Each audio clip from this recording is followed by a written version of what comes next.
The risks agriculture faces in developing countries. Two things distinguish food production from all other productive activities. First, every single person needs food each day and has a right to it, and second, it is hugely dependent on nature. These two unique aspects, one political, the other natural, make food production highly vulnerable and different from any other business. At the same time, cultural values are highly entrenched in food and agricultural systems worldwide. Farmers everywhere face major risks, including extreme weather, long-term climate change, and price volatility in input and product markets. However, smallholder farmers in developing countries must in addition deal with adverse environments, both natural, in terms of soil quality, rainfall, etc., and human, in terms of infrastructure, financial systems, markets, knowledge and technology. Counterintuitively, hunger is prevalent among many smallholder farmers in the developing world. Participants in the online debate argued that our biggest challenge is to address the underlying causes of the agricultural system's inability to ensure sufficient food for all, and they identified as drivers of this problem our dependency on fossil fuels and unsupportive government policies. On the question of mitigating the risks farmers face, most essayists called for greater state intervention. In his essay, Kanaof Nwans, president of the International Fund for Agricultural Development, argued that governments can significantly reduce risks for farmers by providing basic services like roads to get produce more efficiently to markets, or water and food storage facilities to reduce losses. Sophia Murphy, senior advisor to the Institute for Agriculture and Trade Policy, suggested that the procurement and holding of stocks by governments can also help mitigate wild swings in food prices by alleviating uncertainties about market supply. Shannon Fan, Director General of the International Food Policy Research Institute, held up social safety nets and public welfare programs in Ethiopia, Brazil and Mexico as valuable ways to address poverty among farming families and reduce their vulnerability to agriculture shocks. However, some commentators responded that cash transfers to poor families do not necessarily translate into increased food security, as these programs do not always strengthen food production or raise incomes.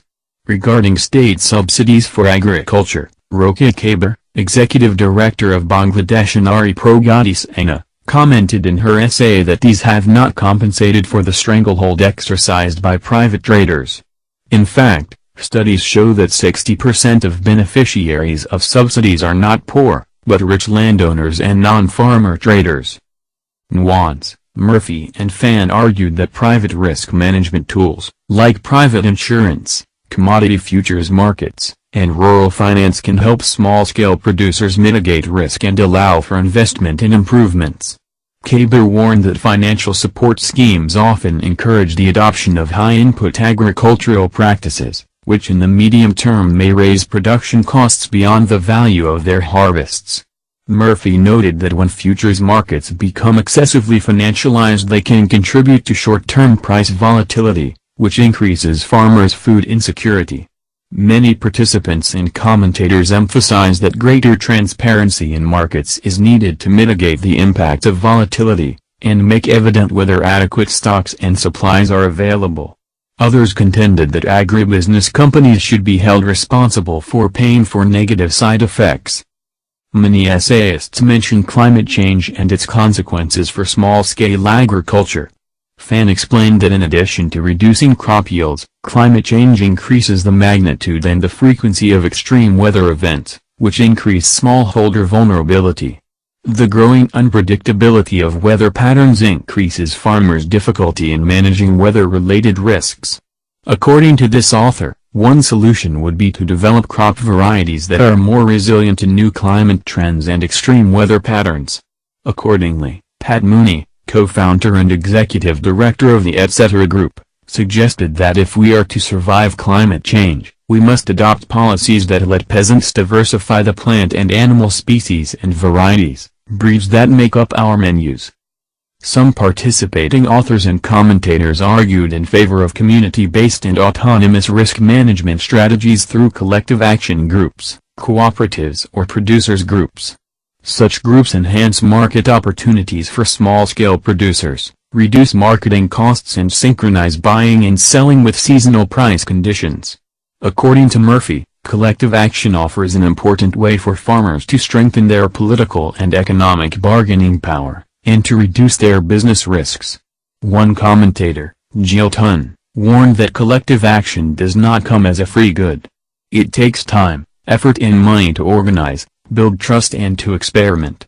Others, like Marcel Vernuge and Marcel Bickboom, suggested that in order to apply what we already know, all stakeholders, including business, government, scientists and civil society, must work together, starting at the beginning of the value chain.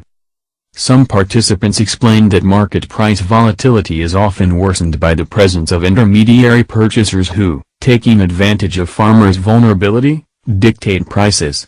One commentator suggested farmers can gain greater control over prices and minimize price volatility by selling directly to consumers.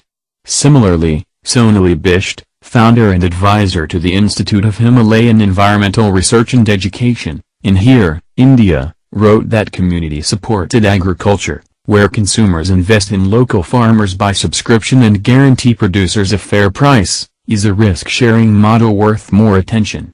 Direct food distribution systems not only encourage small-scale agriculture but also give consumers more control over the food they consume, she wrote.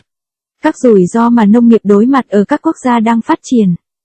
Có hai điểm khác biệt giữa sản xuất thức ăn và những hoạt động sản xuất khác. Thứ nhất, mỗi người đều cần đồ ăn mỗi ngày và có quyền đó. Thứ hai, nó phụ thuộc rất nhiều vào tự nhiên. Hai khía cạnh đặc biệt, một liên quan đến chính trị và một liên quan đến tự nhiên, khiến sản xuất lương thực rất dễ bị ảnh hưởng và khác với bất kỳ ngành kinh doanh nào khác. Đồng thời, các giá trị văn hóa cũng được gắn chặt với lương thực và hệ thống nông nghiệp trên toàn thế giới. Nông dân ở mọi nơi đều phải đối mặt với những rủi ro, gồm thời tiết khắc nghiệt, biến đổi khí hậu và thị trường giá cả đầu vào và đầu ra biến động. Tuy nhiên, các nông hộ nhỏ ở các nước đang phát triển còn phải đối phó với cả bất lợi từ thiên nhiên, về chất lượng đất, lượng mưa, vi và con người, về cơ sở hạ tầng, hệ thống tài chính, thị trường, kiến thức và công nghệ. Không như mong đợi, rất nhiều các nông hộ nhỏ ở các quốc gia đang phát triển phải đối mặt với đói nghèo. Những người tham gia vào cuộc tranh luận trực tuyến chỉ rõ rằng khó khăn lớn nhất trong nông nghiệp là làm thế nào cung cấp đủ thức ăn cho mọi người, và họ xác định nguyên nhân chính của vấn đề này là chúng ta đã quá phụ thuộc vào năng lượng hóa thạch và không nhận được sự hỗ trợ từ chính phủ. Về vấn đề giảm thiểu những rủi ro mà nông dân phải đối mặt, phần lớn các nhà phê bình kêu gọi sự can thiệp mạnh hơn của nhà nước. Trong bài tiểu luận của mình, Kanayof Noanze, Chủ tịch Quỹ Phát triển Nông nghiệp Quốc tế, chỉ ra rằng chính phủ có thể giảm rủi ro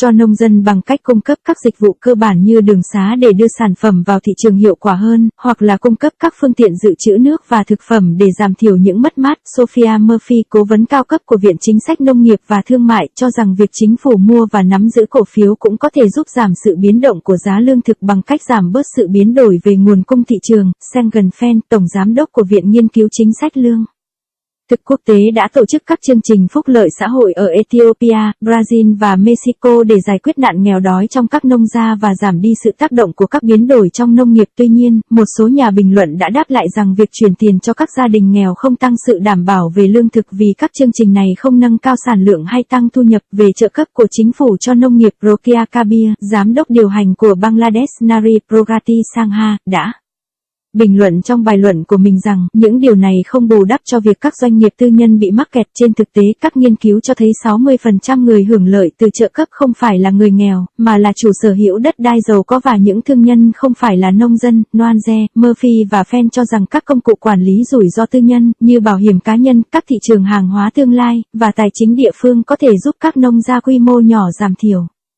rủi ro và cải tiến đầu tư. Kabir cảnh báo rằng các chương trình hỗ trợ tài chính thường khuyến khích áp dụng canh tác nông nghiệp với chi phí đầu vào cao, điều này có thể làm chi phí sản xuất có thể còn cao hơn giá trị thu hoạch. Murphy lưu ý rằng việc thị trường trở nên tài chính hóa quá mức có thể gây biến động giá, làm mất sự ổn định về lương thực. Nhiều người tham gia và người bình luận nhấn mạnh rằng sự biến chuyển của thị trường cần rõ ràng hơn để giảm ảnh hưởng của sự biến độ giá và làm Nguồn cung cầu ổn định hơn, những người khác cho rằng các công ty kinh doanh nông nghiệp phải chịu trách nhiệm chi trả cho những thiệt hại này. Nhiều nhà phê bình đã đề cập đến thay đổi khí hậu và hậu quả của nó đối với nông nghiệp quy mô nhỏ. Fan giải thích rằng ngoài việc giảm năng suất cây trồng, thay đổi khí hậu còn khiến cho sự khắc nghiệt của thời tiết xảy ra thường xuyên và nghiêm trọng hơn, tác động nhiều hơn đến các nông gia nhỏ. Khi thay đổi thời tiết càng khó lường trước, nông dân càng gặp nhiều khó khăn hơn trong việc điều tiết những rủi ro. Theo tác giả này, một giải pháp sẽ là đa dạng cây trồng dựa trên tình hình thời tiết hơn. Theo Pat Mooney, đồng sáng lập và giám đốc điều hành tập đoàn ETC, nếu chúng ta muốn tồn tại trong điều kiện biến đổi khí hậu, chúng ta phải cho phép nông dân đa dạng hóa các loại cây trồng và các giống vật nuôi. Một số tác giả và nhà bình luận ủng hộ chiến lược quản lý rủi ro dựa vào cộng đồng và tự trị thông qua các nhóm hoạt động chung, hợp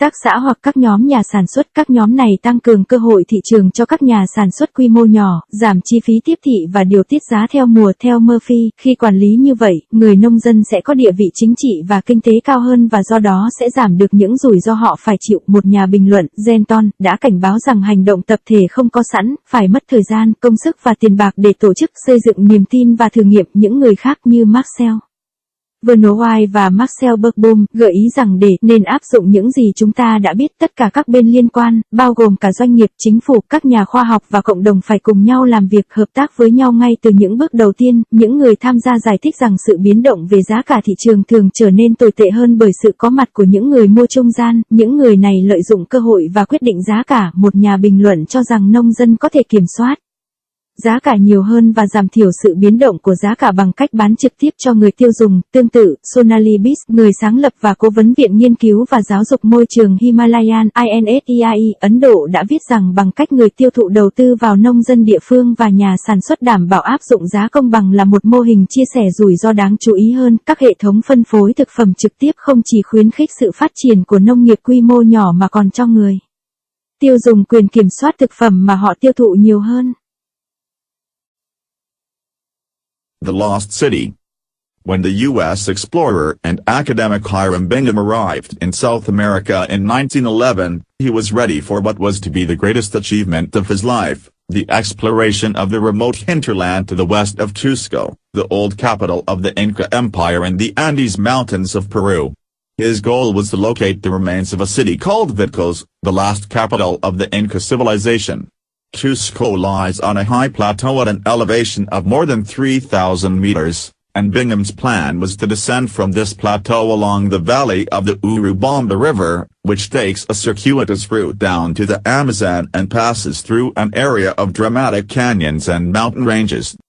When Bingham and his team set off down the Urubamba in late July, they had an advantage over travelers who had preceded them. A track had recently been blasted down the valley canyon to enable rubber to be brought up by mules from the jungle. Almost all previous travelers had left the river at Lantambo and taken a high pass across the mountains to rejoin the river lower down, thereby cutting a substantial corner, but also therefore never passing through the area around Machu Picchu. On 24th of July they were a few days into their descent of the valley. The day began slowly, with Bingham trying to arrange sufficient mules for the next stage of the trek. His companions showed no interest in accompanying him up the nearby hill to see some ruins that a local farmer, Melcher Artiga, had told them about the night before. The morning was dull and damp, and Bingham also seems to have been less than keen on the prospect of climbing the hill. In his book Lost City of the Incas, he relates that he made the ascent without having the least expectation that he would find anything at the top. Bingham writes about the approach in vivid style in his book. First, as he climbs up the hill, he describes the ever-present possibility of deadly snakes, capable of making considerable springs when in pursuit of their prey, not that he sees any. Then there's a sense of mounting discovery as he comes across great sweeps of terraces, then a mausoleum, followed by monumental staircases and, finally, the grand ceremonial buildings of Machu Picchu. It seemed like an unbelievable dream. The sight held me spellbound, he wrote. We should remember, however, that Lost City of the Incas is a work of hindsight, not written until 1948, many years after his journey. His journal entries of the time reveal a much more gradual appreciation of his achievement. He spent the afternoon at the ruins noting down the dimensions of some of the buildings, then descended and rejoined his companions, to whom he seems to have said little about his discovery. At this stage, Bingham didn't realize the extent or the importance of the site, nor did he realize what use he could make of the discovery. However, soon after returning it occurred to him that he could make a name for himself from this discovery. When he came to write the National Geographic magazine article that broke the story to the world in April 1913, he knew he had to produce a big idea. He wondered whether it could have been the birthplace of the very first Inca, Manco the Great, and whether it could also have been what chroniclers described as the last city of the Incas. This term refers to Vilcabamba, the settlement where the Incas had fled from Spanish invaders in the 1530s. Bingham made desperate attempts to prove this belief for nearly 40 years. Sadly, his vision of the site as both the beginning and end of the Inca civilization, while a magnificent one, is inaccurate. We now know that Vilcabamba actually lies 65 kilometers away in the depths of the jungle. One question that has perplexed visitors, historians and archaeologists alike ever since Bingham, is why the site seems to have been abandoned before the Spanish conquest. There are no references to it by any of the Spanish chroniclers, and if they had known of its existence so close to Cusco they would certainly have come in search of gold. An idea which has gained wide acceptance over the past few years is that Machu Picchu was a moya, a country estate built by an Inca emperor to escape the cold winters of Cusco, where the elite could enjoy monumental architecture and spectacular views. Furthermore, the particular architecture of Machu Picchu suggests that it was constructed at the time of the greatest of all the Incas, the Emperor Pachacuti, 1438–71. By custom, Pachacuti's descendants built other similar states for their own use, and so Machu Picchu would have been abandoned after his death, some 50 years before the Spanish conquest. Thành phố bị mất tích.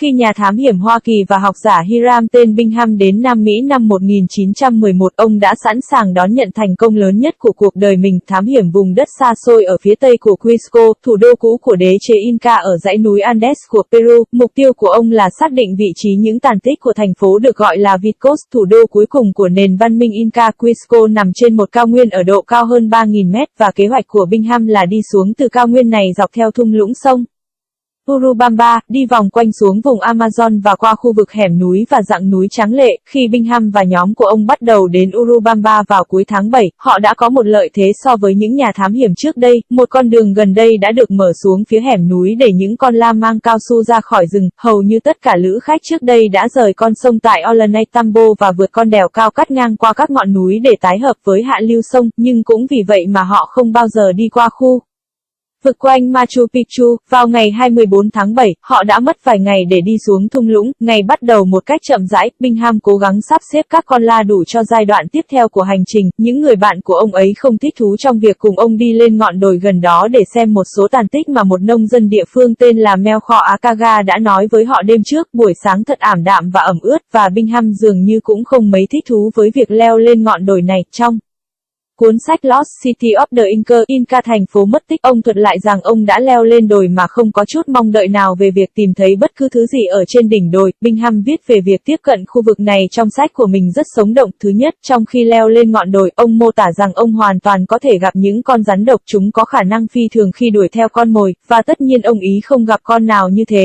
Sau đó, ông có một cảm giác rằng ông sẽ tìm ra cái gì đó khi đi qua các bậc thềm, sau đó là một lăng mộ, tiếp theo là các cầu thang hoành tráng và cuối cùng các tòa nhà lớn của Machu Picchu. Ông có viết, nó có vẻ như một giấc mơ không tưởng, khung cảnh đã làm tôi say mê. Tuy nhiên, chúng ta nên nhớ rằng thành phố bị lãng quên của người Inca được giới thiệu với mọi người khá muộn, mãi đến năm 1948, nhiều năm sau chuyến đi của ông, mới có những cuốn sách viết về nó. Toàn bộ ghi chép của ông về khoảng thời gian đó cho thấy rằng mọi người dần dần càng nhận thức rõ hơn về khám phá của ông đã dành cả buổi chiều với các tàn tích để ghi lại quy mô của một số tòa nhà, sau đó mới quay trở lại với các bạn đồng hành của mình, nhưng ông cũng không nói nhiều về khám phá của mình. Ở giai đoạn này, Bingham đã không nhận ra mức độ hay tầm quan trọng của địa điểm này, và cũng không nhận ra những gì ông có thể làm với khám phá của mình. Tuy nhiên, ngay sau khi trở về, một điều đã xảy ra giúp ông ta có thể vang danh từ khám phá này. Khi ông đến để viết bài cho tạp chí National Geographic. Bài viết đã truyền bá một câu chuyện với mọi người khắp thế giới vào tháng 4 năm 1913. Ông biết rằng mình đã tạo ra một ý tưởng lớn. Ông tự hỏi liệu đó có phải là nơi sinh ra của người Inca đầu tiên, Manco Đại Đế, và liệu đó có phải là những gì mà các sử gia đã miêu tả là thành phố cuối cùng của người Inca. Thuật ngữ này đề cập đến Vilcabamba, nơi những người Inca đã trốn khỏi những kẻ xâm lược Tây Ban Nha vào những năm 1530. Bingham đã nỗ lực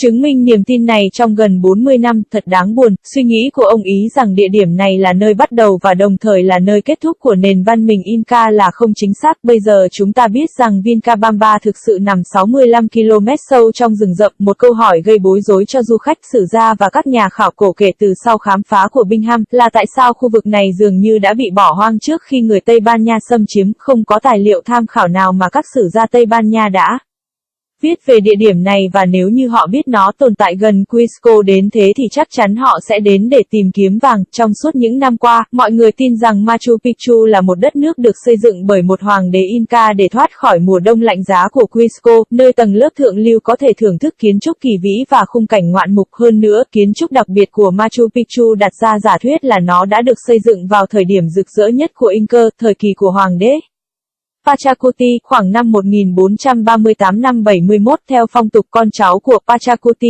xây dựng những khu đất tương tự cho mục đích sử dụng của họ, và vì thế Machu Picchu đã bị bỏ hoang sau khi ông ta chết khoảng 50 năm trước thực dân Tây Ban Nha.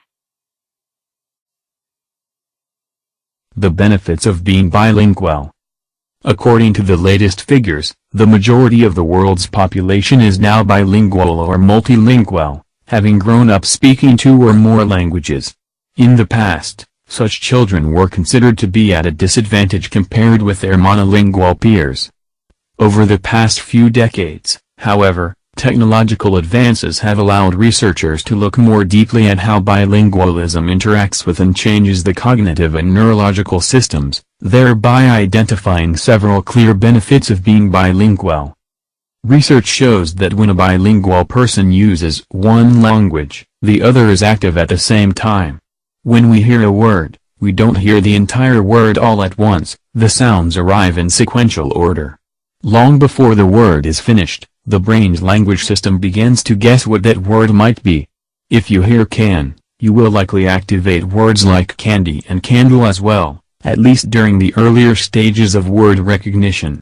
For bilingual people, this activation is not limited to a single language. Auditory input activates corresponding words regardless of the language to which they belong. Some of the most compelling evidence for this phenomenon, called language co-activation, comes from studying eye movements. A Russian English bilingual asked to pick up a marker from a set of objects would look more at a stamp than someone who doesn't know Russian, because the Russian word for stamp, marka, sounds like the English word he or she heard, marker. In cases like this, language co-activation occurs because what the listener hears could map onto words in either language.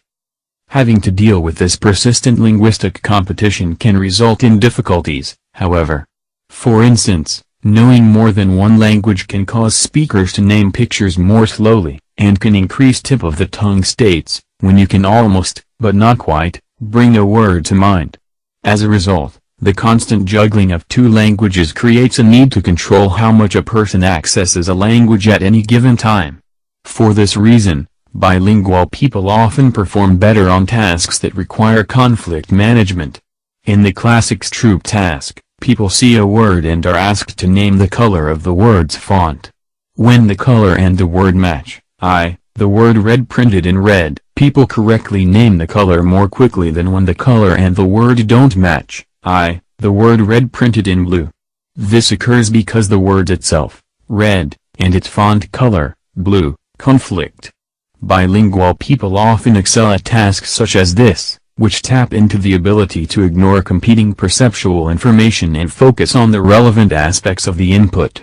Bilinguals are also better at switching between two tasks, for example, when bilinguals have to switch from categorizing objects by color, red or green, to categorizing them by shape, circle or triangle, they do so more quickly than monolingual people, reflecting better cognitive control when having to make rapid changes of strategy. It also seems that the neurological roots of the bilingual advantage extend to brain areas more traditionally associated with sensory processing. When monolingual and bilingual adolescents listen to simple speech sounds without any intervening background noise, they show highly similar brainstem responses. When researchers play the same sounds to both groups in the presence of background noise, however, the bilingual listener's neural response is considerably larger, reflecting better encoding of the sound's fundamental frequency, a feature of sound closely related to pitch perception. Such improvements in cognitive and sensory processing may help a bilingual person to process information in the environment, and help explain why bilingual adults acquire a third language better than monolingual adults master a second language.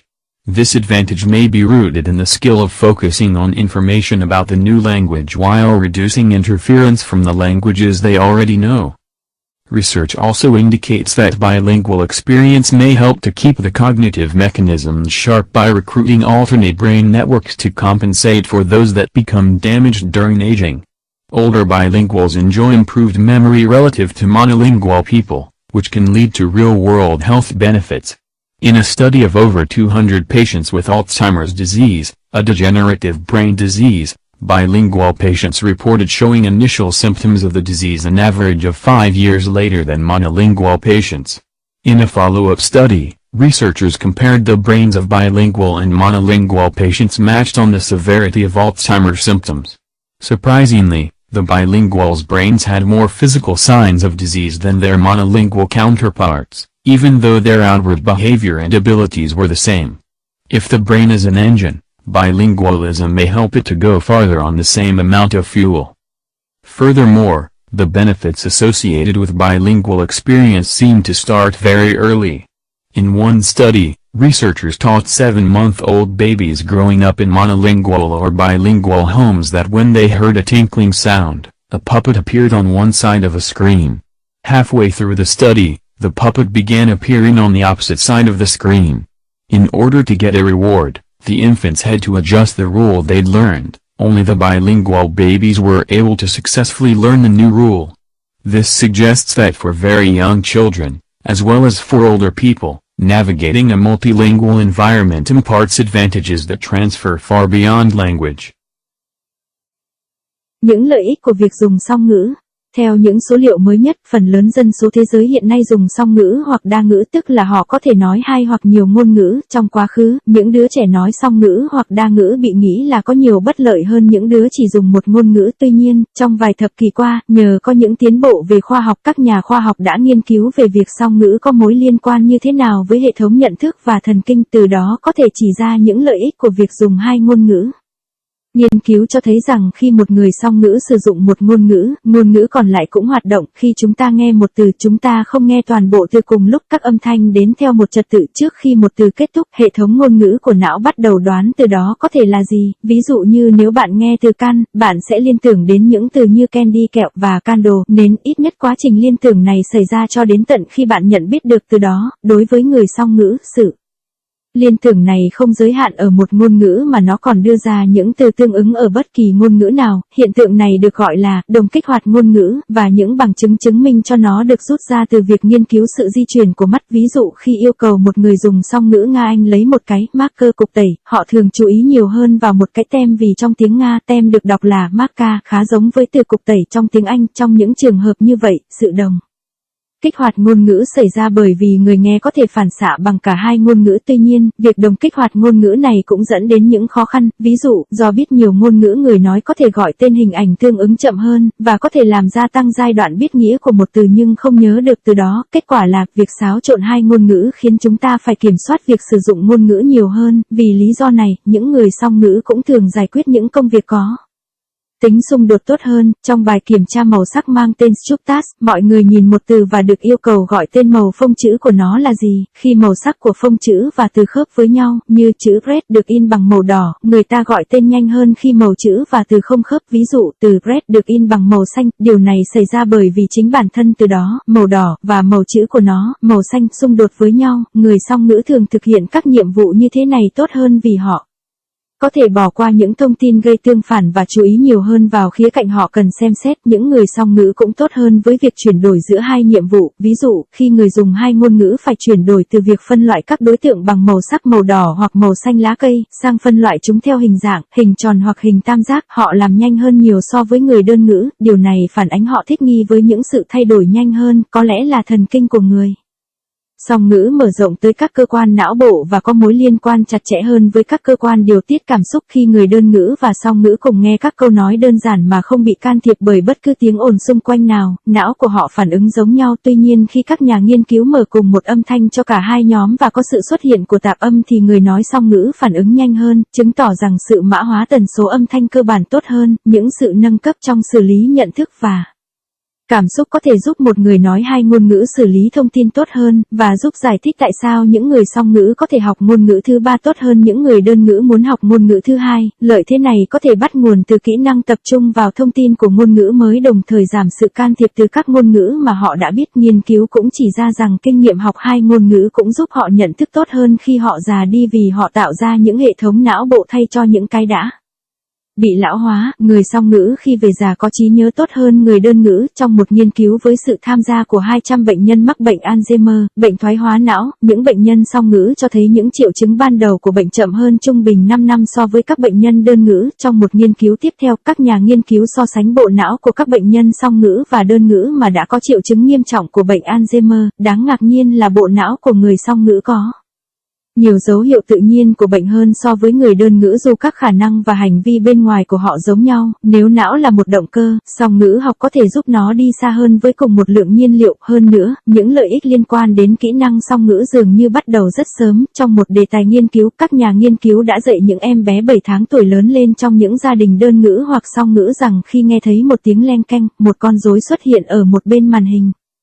Ở giữa nghiên cứu, con rối xuất hiện ở phía đối diện của màn hình. Để có được phần thưởng, những đứa trẻ sơ sinh phải áp dụng nguyên tắc mà chúng đã học. Chỉ những đứa trẻ song ngữ mới có thể thành công trong việc học luật mới. Điều này cho thấy rằng đối với trẻ nhỏ, cũng như những người lớn tuổi, việc lớn lên trong môi trường đa ngôn ngữ sẽ mang đến những lợi ích vượt trội.